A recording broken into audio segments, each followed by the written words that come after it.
تحية كبيرة يا جدعان على كل المنتخبات العربية مشاركة في كأس العالم. تحية كبيرة للنصر الأخضر السعودية اللي مشرفنا. هنخش على الجولة التانية على طول من فانتازيا كأس العالم، يلا بينا.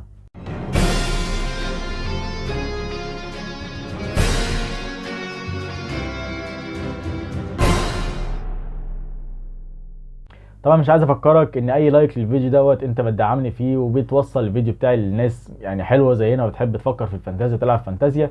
وما تنساش تعمل سبسكرايب للقناه عشان تنور عيله حنفي معايا اف بي الحنفي، وتفعل جرس التنبيهات عشان اي فيديو جديد يوصلك. اللي هنتكلم فيه دلوقتي في ماتشات يوم 25، فهنتكلم على ماتش سريعا جدا جدا، ومين اللي من الاخر ممكن نفكر فيه، وبالمره هنتكلم على افضل وايلد كارد واحنا بنتكلم مع اللعيبه في الماتشات اللي جايه. اول ماتش هيكون ما بين ايران وويلز. طبعا احنا شفنا ويلز وهي بتلعب عامله ازاي، هي كل ما فيها يعتبر في جاريث بيل، فانت لو بتفكر تعمل في وايلد كارد فتابع معايا، ممكن نحط في عنا او في الرادار بتاعنا جاريث بيل. السنغال وقطر. قطر طبعا لسه في الجوله الاولى ما عملتش اللي احنا كنا متوقعينه الصراحه منها، بس اتمنى في ماتش زي السنغال تقدر تهدف، عشان لو تعادل او لا قدر الله خسر ممكن ما تاهلش للدور اللي بعد كده. فانا اتمنى ان قطر الشقيق يعمل حاجه ان شاء الله. وبالنسبه للسنغال فاللي بيفكر يجيب حد من السنغال او عنده حد من السنغال زي مثلا كوليبالي في الدفاع او اسماعيل ياسار في الهجوم فمفيش مشكله، ممكن يبقوا عندك. الاكوادور وهولندا. بالنسبه للاكوادور هنتكلم على اتنين، هو مهاجم فالنسيا كنا قايلينه الماتش اللي فات الراجل بدع جاب جوان وزي الفل. هنتكلم على فالنسيا في الهجوم، وهنتكلم على برسيادو في الدفاع. الاتنين دول بالنسبه لي في الاكوادور ممكن نحط عيننا عليهم. بالنسبه لهولندا فانا شايف انها ممكن تكون خدت صعوبه شويه في الماتش اللي فات عشان تكسب، فانا ممكن اكون على راي لحد دلوقتي. بالنسبه للدفاع هنتكلم على فان دايك، وهنتكلم على دومفريس برضه في الدفاع مع فان دايك، وهنتكلم على حارس المرمى اللي هو نوبرت.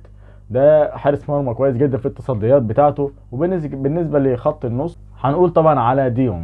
امريكا وانجلترا. تعال بس نتكلم على انجلترا كده سريعا ونشوف اللعيبه اللي فيها ايه. عندك كين ماشي، عندك ستيرلينج ماشي، عندك ساكا ماشي، عندك الشاب اللي طالع بقوه الصاروخ اللي هيبقى عليه كلام كتير الفتره الجايه بلينغهام طبعا الشاب الناشئ. هنتكلم طبعا بالنسبه للدفاع لوك شو تريبيير، الناس دي كلها عندك. اي نعم المره اللي فاتت الكلين شيت راح من انجلترا، بس مفيش مشكله. الماتش ده ممكن يكون نشوف كلين شيت لانجلترا مفيش مشكله فيه خالص، ويهدفوا برده ممكن يعملوا سكور على امريكا شويه. نخش بقى على ماتشات يوم 26/11. اول ماتش هيكون ما بين استراليا وتونس الشقيق. هنتكلم على تونس هنبص على حارس المرمى ايمن دهمين. ايمن دهمين ما شاء الله بيعمل تصديات وبيعمل كلين شيت، والراجل ده شايل كتير قوي في فرقه تونس. السعوديه النسر الاخضر المحلق في السماء وبولندا. نتكلم على السعوديه هنتكلم على حارس المرمى طبعا محمد الأويس، عامل الماتش اللي فات قدام الارجنتين رائع في التصديات بتاعته. وهنتكلم في الهجوم طبعا على سالم الدوسري الاسطوره. يا جدعان لازم يكون معاك او تفكر فيه، لازم يكون معاك وايلد كارد. ممكن الناس دي ممكن تعمل حاجه قدام بولندا. هنتكلم على بولندا ونتكلم على اتنين بس مفيش غيرهم. اي نعم برضو مش مقتنع ببولندا شويه. اي نعم هنتكلم على الدفاع هو ماتي كاش، والهجوم بتاعه هو ليفاندوفسكي. هما الاثنين دول بس فقط لا غير. بس انا شايف ان شاء الله السعوديه عندها قوه ودفعه قويه جدا انها ممكن تغلس كمان على بولندا وتكسب وتاخد منها نقطه او تاخد الثلاث نقط، من ليه لا يعني. ونشوف ماتش جميل جدا من السعوديه الاخضر النسر المحلق في السماء. الدنمارك وفرنسا. الدنمارك ممكن اتكلم على اريكسون برضو مفيش غيره هو الخطر بالنسبه للدنمارك. لو هنتكلم على فرنسا هنتكلم على امبابي، هنتكلم على جيرو، هنتكلم على خط النص ادريان. اي حد من الثلاث دول انا شايفهم كويسين جدا في الوايلد كارد. يعني لو انت بتفكر في الوايلد كارد طبعا اي حد منهم كويس جدا. انا في الجوله اللي فاتت كنت عامل اللعيب رقم 12 اللي هو مش هيبقى عندي في الفرقه وبيلعب، اللي هو امبابي. انا كنت مختار انه يبقى عندي في 12 والراجل جاب جون واسيست وظبطني بصراحه. المكسيك بقى والارجنتين. هنتكلم على الارجنتين. انا حاسس ان الارجنتين هترجع بقوه في ماتش زي مش عارف ليه، بس هيلاقوا صعوبه في حاجه واحده بس، في حارس المرمى بتاع المكسيك اللي هو جليرمو اوشو. ما اعرفش اقول اسمه صح ولا غلط، بس اتمنى يكون صح يعني. انا اتمنى ان الارجنتين تعمل حاجه مثلا، هنشوف. بس اتوقع ممكن تعمل حاجه الارجنتين، بس هيلاقوا صعوبه في حارس المرمى بتاع المكسيك اللي هو بيعمل صديات جدا وخرافي، الواحد ما بيسمعش اسمه غير في كاس العالم بس. فهنتكلم على الارجنتين. هنتكلم على اتنين بالنسبه لي اللي هو ميسي ودي ماريا. اي حد من الاثنين دول ما عندك ممكن يعمل حاجه في ماتش زي ده، ليه لا. الارجنتين منظرها وحش جدا لو تعادلت او خسرت ماتش زي ده، هيبقى مش هتكمل. انت عارف يعني ايه الارجنتين تطلع من دور المجموعات من تاني ماتش، هيبقى منظرها وحش جدا. اعتقد ان الارجنتين هتنزل مستقتله في ماتش زي ده. ماتشات يوم 27 ما بين كوستاريكا واليابان. اليابان فريق المحترم الجميل اللي زي العسل، فالله ينور عليكم بصراحه. انا مش عارف اقول اسماء اليابان الصراحه، بس اي حد فيهم حلو في الهجوم هاتوه يا جدعان، ممكن يعمل حاجه في ماتش كوستاريكا. تعال نتكلم عن الماتش اللي بعد كده اللي هيكون ما بين المغرب وبلجيكا. المغرب هنتكلم على اتنين بس فيهم، هو سايس واشرف حكيمي. بالنسبه لبلجيكا طبعا هو رقم واحد كورتوا صد ضربه جزاء الجوله اللي فاتت، جاب 10 بونت للناس اللي كانت معاه. وبعد كده نتكلم على خط الدفاع اللي هو توبي، وهنتكلم على كاستاني. الاثنين دول من الدفاع نركز عليهم. طبعا خط النص لو البادجت معاك لسه موجود ممكن تجيب دي بروين. كندا وكرواتيا، هنتكلم على كرواتيا هو برونو سوسا اللي هو مدافع، الراجل جاب كلين شيت الماتش اللي فات. وطبعا بالاضافه لكده هو بيريزيتش مودريتش طبعا رغم كبر سنه بس الراجل يعتبر محوري في الملعب، مش سايب اي حته في الملعب لما يكون فيها وموجود. المانيا واسبانيا، تعال نتكلم على رجاله اسبانيا. نتكلم على الدفاع جوردي ألبا طبعا من غير اي تفكير، مع خط النص جافي، ومعانا داني اولمو ده بالنسبه لخط النص. تعال نتكلم على خط الهجوم وهو فيران توريس، الراجل ده كنز يا جدعان.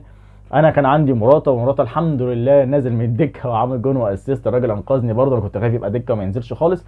بس مراتا برضه اوبشن كويس جدا للي عايز يفكر في حد من اسبانيا ديفرنشال. اخر يوم بقى في الجوله يوم 28، اول ماتش هيكون ما بين صربيا والكاميرون. طبعا صربيا لسه مغلوبه من البرازيل 2، هي كانت ماسكه كوره كويس جدا لحد ما البرازيل جابت الجون في الثاني. انا حسيت ان صربيا خلاص اتفككت، مش عارفين يعملوا اي حاجه، مش عارفين يمسكوا الكوره، مش عارفين يعملوا اي هجمه من بعد ما الجونين دخلوا فيهم. فهو يعني يعتبر ان الفرقه دي من النوع اللي لو دخل فيها الجون ودخل فيها الثاني بتبدا تكش يعني ما بتبقاش عندها اي دافع للفوز اصلا في الماتش خالص. عشان كده انا متوقع ان الكاميرون ممكن تكسب بسهوله جدا صربيا. لو هنتكلم عن حد ممكن يكون امبويمو لو عايز حد ديفرنشال جدا. وطبعا مش عايزين ننسى حارس المرمى بتاع الكاميرون اونونا، الراجل ده بيعمل صديات جميله جدا جدا ومن هنا ومن هنا ومن هنا، مش عايزين ننساه طبعا من كاس افريقيا اللي كان بيلعب كاس فانتازيا افريقيا طبعا. فهو اونونا كان محترم جدا جدا. انا مستغرب من صراحه مدرب الكاميرون ازاي ما نزلش ابو بكر من بدايه الماتش مع انه كان هداف افريقيا اللي فاتت. ازاي تنزله في اخر الشوط الثاني تقريبا في الدقيقه 85 او الدقيقه 80؟ راجل هداف افريقيا ما ينفعش ما تنزلوش من اول الماتش بصراحه. انا مش عارف عامل كده ازاي. نيجي بقى الماتش بعد كده هو غانا وكوريا الجنوبيه. هو متكننه كوريا الجنوبيه كلها في سون.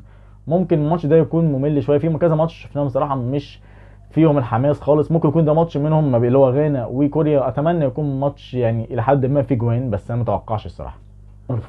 سويسرا والبرازيل. سويسرا متكمنه في شاكيري بصراحه عمل اسيست الماتش اللي فات، هو محور الارتجاز من الجانب اليمين.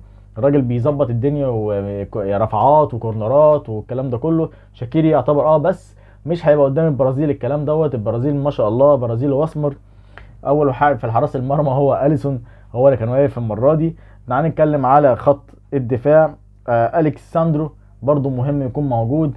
نيمار هو طلع يعني في الدقيقه 80 تقريبا او 85، هو جات له اصابه بس ما كانش بيعرج وهو طالع زي ما احنا كنا شايفينه كده في الماتش. فمش عارفين هيبقى اساسي ولا هيروح الماتش الجاي ولا ايه الكلام، بس اتوقع يكون كويس. نيمار ما فيهوش اي مشكله. والديفرنشال اللي انا هتكلم عليه وهو الباشا اللي عطشان كاس عالم وهو ريتشارلسون اللي جايب جونين النهارده. الجون الثاني كان حكايه، باكورد عسل ولوز اللوز.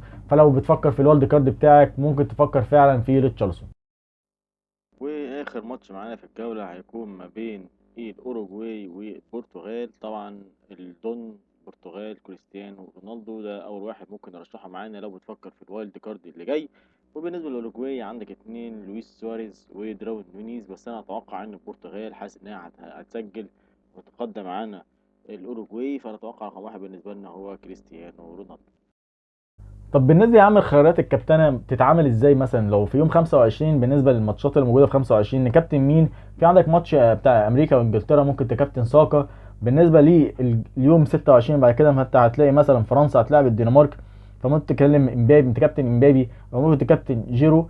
بعد كده الماتش اللي بعد كده بس خلي بالك في يوم 26 فرنسا هتلعب وكمان الارجنتين. لو انت بتفكر تكابتن ميسي عشان يبقى عندهم دافع قوي جدا في قدام المكسيك ان هم يكسبوا الماتش زي ده، فممكن عندك مبابي او جيرو او ميسي في يوم 26.